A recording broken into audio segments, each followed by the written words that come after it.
What is up, you guys? My name is Rachel Graham, and I'm a registered nurse, a digital creator, and a mom. And today I'm diving into one of the most underrated, overworked, and underappreciated organs in your body, and that is your liver. So I want to start with, what does the liver actually do? And I want you to think about this for a quick second. What does the liver do?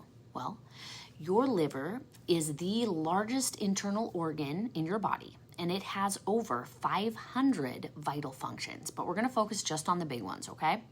The first thing it does is detoxification. So it filters out toxins from the blood. It breaks down alcohol, medications, pesticides, byproducts from your own metabolism. We all kind of know that your liver does that. What about number 2, metabolism? It helps convert nutrients from the food that you eat into usable energy. That's amazing. Number 3 is hormone regulation. So especially estrogen. A sluggish liver can mean estrogen dominance, and you need a balance. Number 4 is bile production. So this is essential for digesting fats and eliminating waste via your stool. Number 5 is storage. So it stores vitamins A, D, and B12 and minerals like iron and copper. So it's kind of like an air filter. If the filter itself or the liver is clean, then everything runs really smooth. But if it's clogged with different things, then the whole system suffers and the air can't be purified. So the same sort of idea. So here are some signs your liver may be overwhelmed.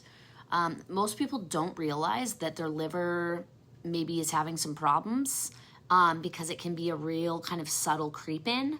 So here are a couple of the indicators that you could be having liver issues. Chronic fatigue, hormonal imbalances. This is especially in women over 35. Skin issues like random acne, rashes. If you feel like you're having bloating and indigestion that can't really be explained by other things. You have a very poor tolerance to alcohol, you're experiencing brain fog, and then a real obvious sign is yellowing of the eyes or skin, but that's more in like advanced cases. So here are the top 5 ways to support your liver. The first thing you want to do is eat liver-friendly foods, and these things are going to be leafy greens. Things like beets are awesome, cruciferous vegetables like broccoli, garlic. All of these things are going to boost your liver's detox enzymes, and then you can add in some lemons and some turmeric for a little bit of added support. Number 2, you want to stay hydrated. So water helps your liver flush out toxins. A great thing in the morning, and even if you're a coffee drinker, start with some warm water with lemon in the morning because that's going to kickstart digestion and bile flow. Number 3, you want to cut back on toxins. And I talk so much about this in like every single video. This means alcohol, ultra-processed foods and sugars, and unnecessary medications. Your liver has to process every single one of those things. So really be careful. I'm not saying never have a processed food ever again, but just be really mindful of like why you're eating this food and what it's actually doing and what has to happen to have it excreted. Move your body. Exercise improves blood flow to the liver, and it supports lymphatic drainage. So even a 20-minute walk can make a massive difference. You don't have to be in the gym for 60 minutes to 2 hours, you guys. It's not necessary. Number 5, consider herbal support. And this is with caution. Milk thistle, dandelion root, schizandra, these are known to support liver function, but make sure you always check with your provider before starting any supplements. I'm not a doctor.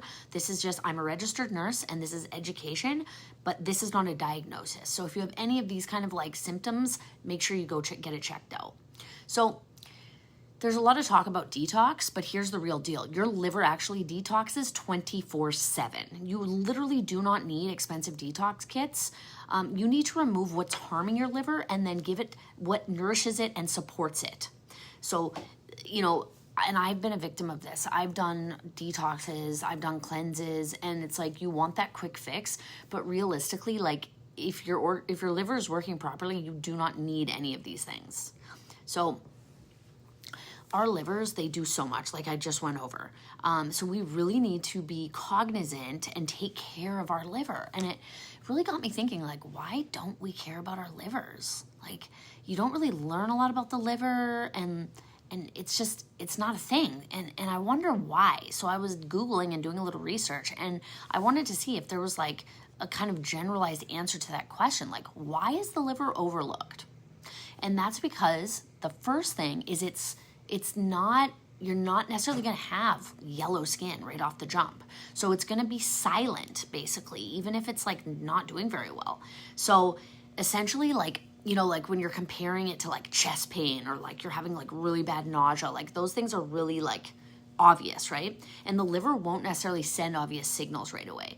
So you don't necessarily think there's anything wrong with your liver. So that's a big reason why we don't talk about livers very much.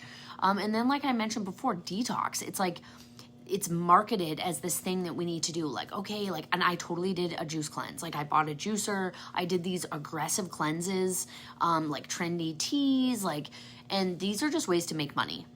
So this process of detoxification is an internal, continuous, biologically driven process, and it is handled mostly by the liver. You don't need fancy teas. You don't need a fancy kit that you spend $200 on. You don't need to buy like barrels and bushels of greens and like do these insane cleanses like with fresh pressed juice. Like, it's literally not necessary. The other reason is that people care a lot more about like, oh, what's your skin look like? What's your hair look like? What's your body size? So if you can't see it, it's kind of like you forget about it. And it's like, well, when you think about it, acne, bloating, weight gain, fatigue, those are things that are like surface things, and it's actually an internal origin or root cause that could be potentially causing the problem. And then, of course, like what you don't know, right? Like if you ask a random person like, hey, do you know what your liver does? They're probably like, oh yeah, like I think it filters things like booze and medications. Yeah, that's very true. You're right. It totally does. But it does a lot of other things as well. And that's like a lot of organs. Like the kidneys, they do a lot of things that a lot of people don't know about as well. And then, you know, it's like here we are in 2025, and the access that we have to ultra processed foods, copious amounts of medications that were being prescribed, the air pollution, like, I mean, birth control, everything is like, I don't know, we're inundated with toxins essentially, and our lifestyle is rife with toxins, and it's normalized. It's normalized to drink alcohol and eat processed foods and trash our bodies. It's totally normalized. So when you don't do it, people are almost like, oh, what are you doing? That's kind of weird. The other issue is that a lot of these liver origin problems are misdiagnosed. So like I mentioned, like hormonal imbalances, skin issues, fatigue, like digestive issues even, these are like misdiagnosed a lot. It's not traced back to the poor liver function, so you're maybe just prescribed something, and the real root cause wasn't identified. And that's why I'm super into functional medicine, you guys, and holistic approach, because that is going to find the root cause.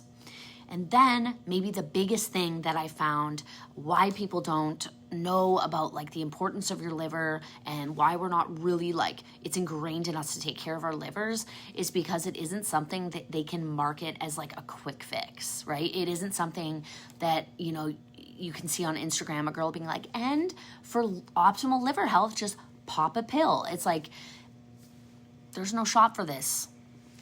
There is no magic bullet. And you know what? There isn't for a lot of things. There really isn't for a lot of things. Most of it is based in just simple lifestyle change that is very, very hard to implement when we live in a society that pushes, like I said, these ultra-processed foods, alcohol, tobacco products, sedentary lifestyles, like just laying around and like consuming nonstop. Like we're laying on our couch, on our phone, ordering Uber Eats, getting like everything delivered to us from groceries to cab rides to dates. I mean, come on. It's literally the craziest consumer culture that we live in. So in order to shift away from that, you're literally swimming against the current.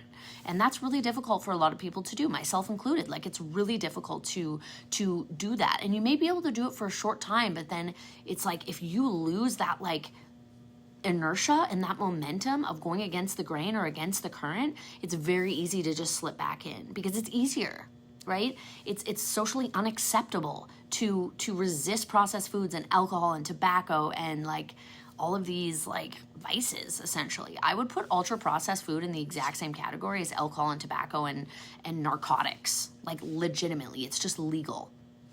So that's my rant. And if you enjoyed this video, please come back, subscribe, come watch more of my videos.